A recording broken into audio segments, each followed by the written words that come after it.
Hi friends, supreme court మరో కీలక నిర్ణయం అయితే కనుక తీసుకోబోతోంది. ఏ విషయం పైన అని వివరాలు అయితే తెలుసుకుందాం. ఈ నిర్ణయం అయితే ఆగస్టు 3వ తారీఖున వచ్చే అవకాశం కనిపిస్తుంది. ఎందుకేమిటి వివరాలు తెలుసుకుందాం. వీడియో పూర్తిగా చూడండి, అలాగే తప్పకుండా ఒక లైక్ చేయండి. మరిన్ని అప్డేట్స్ కోసం ఛానల్ని సబ్స్క్రైబ్ చేసుకోండి. గతంతో పోలిస్తే ఇప్పుడు విమాన ప్రయాణాలు అయితే కనుక చాలా ఎక్కువగా పెరిగాయి. ప్రస్తుతం డబ్బుల కంటే టైం ఎక్కువ వాల్యూ కాబట్టి చాలామంది విమాన ప్రయాణాలు అయితే చేస్తున్నారు. అయితే దీనిపై ఇప్పుడు సుప్రీంకోర్టు కీలక నిర్ణయం తీసుకోబోతుంది. ఎందుకు అని చూస్తే కనుక విమాన టికెట్ ధరల్లో అనూహ్య పెరుగుదల, పండుగలు, అత్యవసర సమయాల్లో విపరీతంగా రేట్లు పెంచేయడం, ఎయిర్లైన్స్ వసూలు చేస్తున్న అధిక ఛార్జీలపై అయితే కనుక సుప్రీంకోర్టు గత కొద్ది రోజులుగా విచారణ అయితే జరుపుతోంది.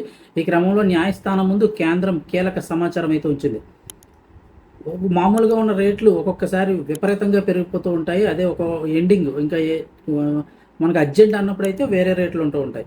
అంటే అలా కాకుండా మామూలు టైంలో కూడా ఒక్కొక్కసారి రేట్లు విపరీతంగా పెంచడం చేస్తున్న ఈ విషయంపై ఇప్పుడు సుప్రీంకోర్టు అయితే కీలక నిర్ణయం తీసుకోబోతుంది. విమాన టికెట్లు అనూహ్య పెరుగుదల, పండుగలు, అత్యవసర పరిస్థితుల్లో ఎయిర్లైన్స్ వసూలు చేస్తున్న ఈ ఛార్జీలపై అయితే కనుక న్యాయస్థానం ముందు కేంద్ర ప్రభుత్వం కీలక సమాచారం వెల్లడించింది. విమాన ఛార్జీల నియంత్రణ, ప్రయాణికుల హక్కుల పరిరక్షణకు సంబంధించి కొత్త విమానయాన నిబంధనలు అయితే కనుక సిద్ధం చేసినట్లు కేంద్రం తెలిపింది. కేంద్రం తరపున సమర్పించిన వివరాల ప్రకారం చూస్తే ఈ కొత్త విమానయాన నిబంధనలు 30 రోజుల్లోగా పార్లమెంటు ముందుకు తీసుకురానున్నట్లు న్యాయస్థానానికి కేంద్రం తెలిపింది. అయితే పార్లమెంటు ప్రక్రియ పూర్తి అయ్యేంత వరకు కూడా, అంటే పార్లమెంట్లో ఆమోదించేంత వరకు వేచి ఉండాల్సిన అవసరం లేదని పేర్కొంది.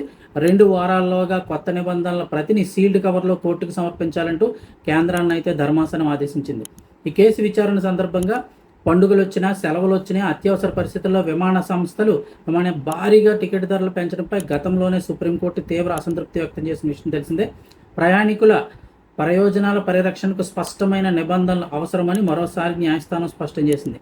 విమాన ఛార్జీల నియంత్రణకు సంబంధించిన ప్రజాహిత వ్యాజ్యంపై తదుపరి విచారణను ఆగస్టు 3వ తేదీకి అయితే వాయిదా వేసింది. ఈ 3వ తారీఖులో అయితే కనుక మనకి ఏదో ఒక నిర్ణయం వచ్చే అవకాశం ఉంది.